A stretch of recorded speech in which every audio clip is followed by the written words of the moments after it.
All right, let's take you to this now. A new coalition government is on the cards for Germany following the national election in which German conservatives under Friedrich Merz won the most votes.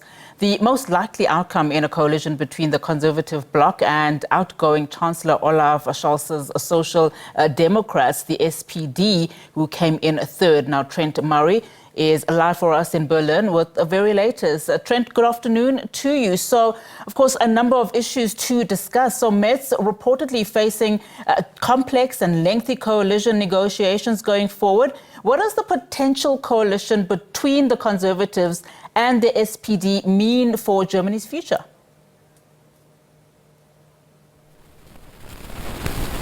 Well, good afternoon to you. Yeah, that's right. Friedrich Merz and his team, we understand, right now locked in those negotiations, trying to form what is called a grand coalition between the Conservative Party, the CDU, and the Social Democrats, the centre-left party here.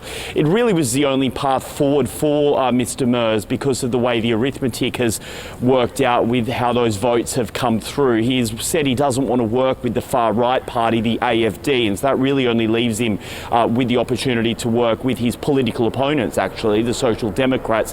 What will happen now is that the two parties will talk about how they can work on a joint government manifesto. Of course, both sides are going to have to make concessions. Some policies will have to be scrapped. And then, of course, the politically juicy work begins of which ministers are given which ministries, which cabinet posts are assigned to each party. All of that happening right now behind closed doors in that building behind me there, the German Bundestag, the Parliament. It could be some days, it could be some weeks until we know the final makeup. But we do know that Friedrich Merz will become the next Chancellor of Germany. Interesting. So just speaking about that, let's probably take a couple of steps back and discuss how, Friedrich Merz's conservative bloc managed to secure the most votes in this particular election.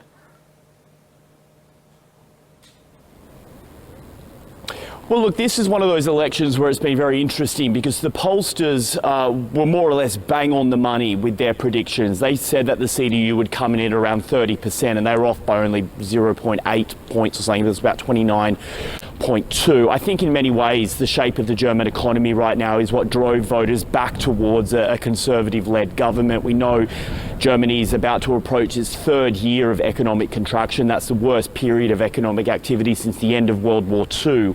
And I think in many ways voters were punishing the government of Olaf Scholz and his Social Democrats for the handling of the economy. But then in many ways, Olaf Scholz last night, whilst accepting responsibility, said that he was given a very difficult task. It was only weeks after he took office, the Russia invasion of Ukraine began. And so we saw him having to very quickly reshape Germany's economy, given the disruption to energy supplies, given the huge amounts of money that were then needed for defence. And that meant a lot of his social policies could not be enacted. I guess the historians and the political pundits will pore all over that in the coming weeks and months to see if that's what drove voters there. But certainly what we can say based on last night is that the country has swung back to the right and is now on a conservative track forward.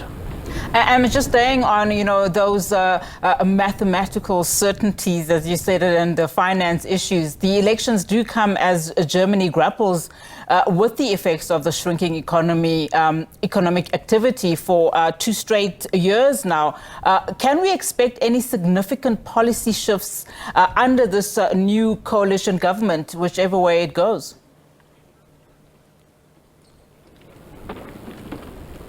Well, look, what the Conservative manifesto has said is that they really do want to try and get the economy working again. They've talked about giving tax breaks to companies in order to try and spur investment. They want to try and tackle inflation, rising unemployment, and also the issue of an ageing population. There's just less and less workers here in Germany. In many ways, they say that they need more from around the world to come here.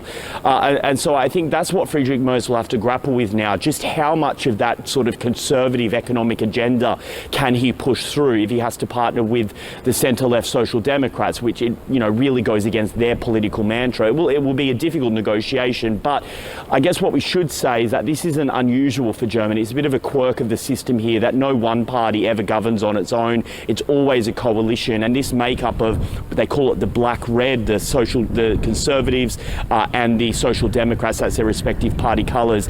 That is a formula that Angela Merkel relied on a lot during her 16 years in office. So she's clearly shown that it can work. Can Mr. Merz now make it work? We will have to wait and see, but that's what he's trying to achieve right now. Absolutely, Trent. Thank you so much for that update. A new coalition government there is on the cards for Germany, and as Trent Murray says, it's nothing new for that particular country. Trent Murray is our SABC News correspondent coming to us live there from Berlin.